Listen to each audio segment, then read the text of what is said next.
See, I've given myself an hour or two to really digest what happened at the African Cup of Nations, but you guys, Senegal are your Afcon 2025 champions in Morocco against Morocco. And it was is this the greatest final of all time? I don't know. I don't want to let recency bias cloud my judgment, but this is top 5 final of all time. The drama, the back and forth, evenly matched. Oh my gosh, I cannot believe with my own eyes what I just saw. And I want to say to the people that are saying the stuff that happened in this game has set African football back many years. It shows you why Africa is behind the other confederations. Shut up. Just shut up. No, it doesn't. In fact, that's what makes Afcon great.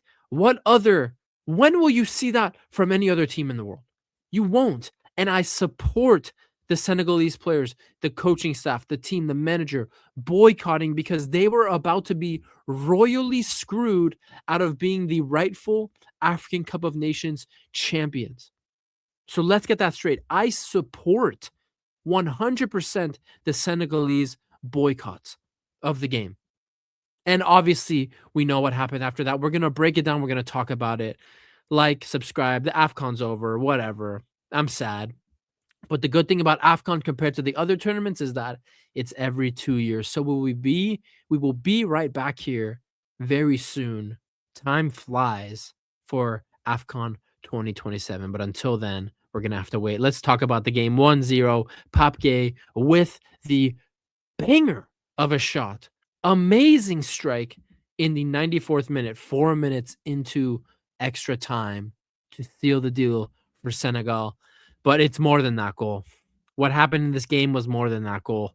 First half, even, but Senegal had two amazing opportunities in that first half. It was the Gueye header in the 4th minute and the Iliman NGI 1v1 chance. Excellent save by Yassine Bono. Incredible goalkeeping. We get to the second half. In the second half, Morocco was the better team. For a majority of the second half, especially at the beginning. They were putting a lot of pressure on Senegal. What I would say was a turning point in that second half was the cut to I think it was El Canous who got the cut and was bleeding a lot. That cut really slowed the game down and brought down Morocco's momentum because before that, they were getting corners, they were attacking, they were pressing Senegal back. So who knows what would happen if that cut doesn't happen and there isn't an 8-9 minute stoppage in the play. But I felt like that was a turning point. And in the end, this is where we get to the sequence of events. You have to start with that goal. The Senegal goal. Not the one they scored in extra time. The one that they should have had 3 minutes before the penalty controversy. That should have 100% been a goal. But unfortunately, the referee makes a critical error. I think I see a lot of people talking, why didn't they go to VAR at all? What was the reason? Surely it was rigged, blah, blah, blah. The mistake made on that goal that should have stood is the fact that the referee quickly blew the whistle for a foul before the goal could be scored. If you do that, you can't go to VAR. If the ref was a little slower and let the play fully finish like he's supposed to before blowing the whistle, then you could go to VAR. But the referee does not do what he was trained to do, and he blows the whistle right away for what was not even a foul. I forget who gave the header. Was it Niakate? But on Hakimi, it wasn't even a foul. Hakimi just fell to the ground on the slightest touch. So it wasn't a foul. The ref thought it was. Red flag, poor refereeing, and the ref doesn't allow the play to end fully to see if a goal comes out of the corner so that going to VAR is a possibility. He completely messes up the situation and it becomes messy. Absolutely, that goal should have stood. It wasn't a foul on Hakimi. It was clean. It was fair. And this is the moment. This moment is important because it sets up the feelings of the Senegalese players for the apparent penalty. Now, a couple minutes later, Morocco in extra time get a penalty off a corner kick. I think it's Diouf on Brahim Diaz, slightly pulls Brahim Diaz's shoulder, but honestly, when I was watching it live, I didn't recognize anything. I didn't see anything wrong that happened in the box. But then when you're watching when you're watching it on TV live, when you're watching it on stream live, the play doesn't resume because Brahim Diaz continues to cry, bitch, and moan about there being a foul. He's going up into referees' faces, demanding a penalty, demanding it to be checked. He goes to the field official. He goes to the fourth official. He goes to the sideline referee. So first of all, I feel like they only checked that Brahim Diaz situation because Brahim Diaz cried about it so much, because he was basically forcing them. He showed today that the players had more power than the referee on the pitch because he made them go to VAR by complaining about it so much. So it starts with that. And then it goes to VAR. He goes to VAR.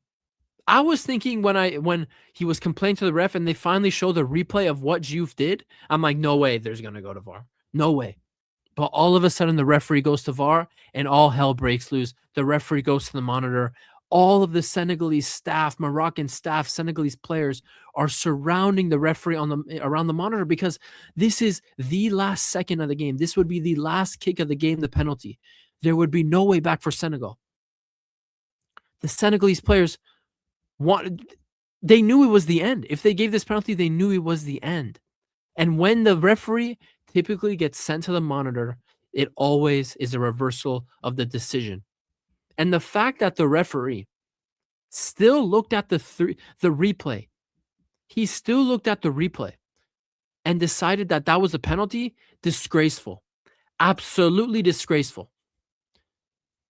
Absolutely disgraceful. So you need to check that referee's credentials, what he did for the goal that Senegal should have had a couple minutes prior, what he did there, disgusting. And honestly, the officials in the VAR booth, how can you send someone to the monitor for such a light foul? It's so obvious when you watch it that Brahim Diaz, he flops so hard for that. It's incredible. It genuinely is. And then the chaos resumes. He calls for the penalty. The Senegalese players angry, asking why. And then all of a sudden, just like me, I think everyone else is just like me. You're watching the game. Oh my God, it's over. The Afcon final is ruined. Afcon is ruined. This is so unfair. This is such an injustice. Then you realize, wait a second. Where are the Senegal players? Where are they at? And then you realize the head coach is telling the players to get off the field and to boycott. Yes, we witnessed an Afcon final boycott. An Afcon final boycott. The Senegalese players walk off the pitch, and I fully support it because that was blatant, horrid refereeing. Blatant. And I'm glad they stood up for themselves. I'm glad they didn't just sit down and take it and fight for at least something to be done. So I fully support the boycott. Absolutely. And then you guys, after all the boycotting, 8, 10 extra minutes of trying to get the Senegalese players to come out of the tunnel. In the end, Sadio Mane urges his teammates to come out, showing great leadership, saying, listen, we're men. If this is how it's meant to be, this is how it's meant to be. The penalty kick is about to take place. Brahim Diaz steps up, kisses the ball, looking laser focused, looking serious in the biggest moment of his career, the biggest moment in African football, in Moroccan football history in recent years. Yes, they made a World Cup semifinal, but this is to win the trophy, the Afcon trophy. He steps up to take the penalty, and he goes for panenka, and Edouard Mendy stays still and catches the ball, and it goes to extra time. Brahim Diaz. I don't know what he was thinking. I don't understand why. People were coping right after, oh, he did it on purpose. Fair play this, fair play that. Does a player that was trying to miss on purpose look laser focused on the ball, kiss the ball? The energy, the look on his face, the energy Brahim Diaz had when he was stepping up for that penalty, is that the face of a player that was planning to miss it on purpose? When was it communicated to Edouard Mendy that he's going to go down the middle? If he wanted to miss on purpose, he would have just shot it wide, passed it out wide to the goal. He tried to aura farm in that moment for the Instagram picture, for the aura moment, to be cool. Blood thought he was Pirlo Zidane in 2006. And now he goes down. It goes down as one of the most, probably the most embarrassing moment in Moroccan football history. Like, that's genuinely so embarrassing. And in the end, I won't break down extra time too much because we know what happened extra time. It was back and forth. But in the end, the football god stood down, stared down, delivered justice through Brahim Diaz's penalty, and finalized the justice with the goal in the 94th minute, 4 minutes into extra time. Senegal 1, Morocco 0. Wild. Absolutely crazy what I just saw today. You guys, I have no stake in this. I'm not Moroccan. I'm not Senegalese. I'm not African. I didn't favor either team. But even after this game, I felt exhausted. I lost my energy. I had to go shower. I had to go shower. What a match. Afcon, peak Afcon. I think every time this is peak. I don't see how anything could ever top this in African Cup of Afcon history. This can never be topped again. This was peak cinema. Afcon can never reach a height like that ever again. Ever again. And I'm so glad I did the watch long. I'm so glad I watched the game because I was in for a treat, man. And the footballing world that tuned in was in for a treat. Senegal win. Mane leads Senegal to their second AFCON in 3 tournaments. Where does this put Mane in the GOAT African conversation? I don't think he's ever going to be above Eto'o, but does this put Mane second greatest African player of all time? I don't know. But 1-0 Senegal. Congratulations, Morocco. They're going to build back. They're going to have a strong World Cup. I know it. They're a quality team. Morocco is a quality team. But Brahim Diaz, how does his future look? How does he rebound from this? I'm interested to know. But only time will tell, you guys. It's been your boy Hokage. It's been great covering AFCON. It's always fun. It's one of the first videos I made when I started my channel 2 years ago. So I'm always gonna have a little soft spot for AFCON. It's over, but I'm happy. Just be happy that it happened. Like, the way, just crazy. I think the most deserving team won as well today. Like, Senegal, in the end, they were the most well-rounded and strongest team with the best squad. So yeah, Senegal 1-0. Morocco, you got to build from this and somehow recuperate your confidence for the World Cup. You guys, because the World Cup is in 5 months. The World Cup is in 5 months. So I'm sure Senegal are going to take so much confidence from this going into that World Cup. So now my outlook on Senegal for that World Cup is different. I expect something from them, a quarterfinal maybe.